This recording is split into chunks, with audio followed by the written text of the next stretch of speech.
Rail की दीवानगी किस हद तक युवाओं के सर चढ़कर बोल रही है और वो अपने दिमाग का इस्तेमाल तक भी नहीं कर पा रहे हैं।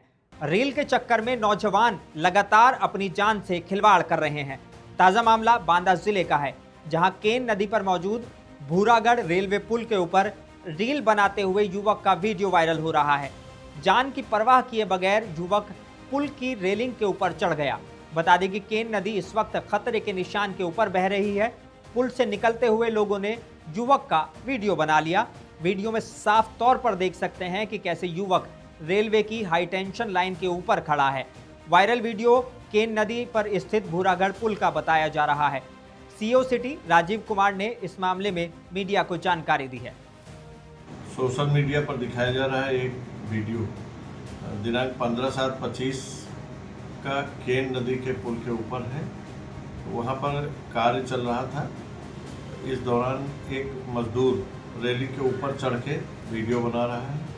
चौकी प्रभारी भूरागढ़ द्वारा उसको उतार कर सख्त हिदायत दी गई है। आगे किसी कार्रवाई की आवश्यकता नहीं है।